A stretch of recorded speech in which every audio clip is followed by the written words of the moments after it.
Hi అండి, అందరికీ నమస్కారం. Welcome back to my channel. ఇప్పుడే అందిన వార్త అండి. జగన్కు వరించిన అదృష్టం, తీవ్ర సందిగ్ధంలో చంద్రబాబు. పూర్తి వివరాలు వీడియోలో తెలుసుకుందాం. వీడియోని ఎక్కడే కానీ స్కిప్ చేయకుండా ఎండ్ వరకు చూడండి, అప్పుడే పూర్తి ఇన్ఫర్మేషన్ అర్థమవుతుంది. వీడియోకి అయితే ఒక లైక్ కొనండి ఫ్రెండ్స్. వీడియోలోకి అయితే వెళ్ళిపోదాము. కేంద్రంలో ఎన్డీఏ ప్రభుత్వం కొనసాగుతోంది. ఎన్డీఏ కీలక భాగస్వామిగా టీడీపీ అలాగే జేడీయూ ఉన్నాయి. జేడీయూ తాజాగా బీహార్కు ప్రత్యేక హోదాపైన తీర్మానం చేసింది. మరికొద్ది నెలల్లో బీహార్లో ఎన్నికలు జరగనున్నాయి.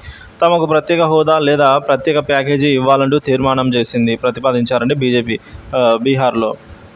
ఇప్పుడు ఏపీలో కూడా హోదా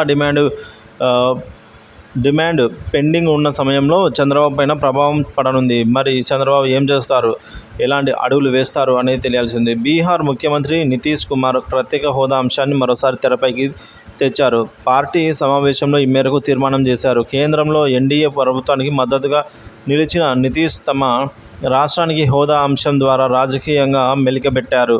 కేంద్రంలో ప్రభుత్వం ఏర్పాటై ఇంకా నెల రోజులు కూడా పూర్తి కాలేదు. అప్పుడే బీహార్కు ప్రత్యేక హోదా కావాలంటూ నితీష్ తీర్మానం చేయడం అయితే రాజకీయంగా సంచలనంగా మారుతోంది.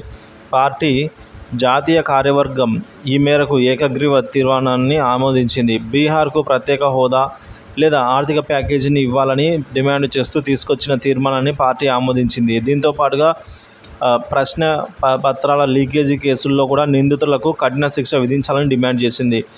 పరీక్షల్లో అక్రమాలను నివారించేందుకు పార్లమెంట్లో ప్రత్యేక కఠిన చట్టం చేయాలని కోరింది. ఇక నితీష్ తాజాగా నిర్ణయం ప్రభావం ఎన్డీఏలో కీలక భాగస్వామిగా ఉన్న చంద్రబాబు పైన పడడం ఖాయంగా కనిపిస్తోంది.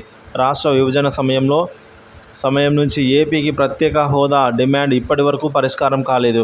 కేంద్రం దాదాపుగా 10 ఏళ్ళు అయిపోయింది. కేంద్రంలో ఎన్డీఏలో చంద్రబాబు మద్దతు కీలకంగా మారిన సమయంలో ఏపీకి ప్రత్యేక హోదా సాధించాలని కొద్ది రోజుల క్రితం ఎన్నికల ఫలితాలపైన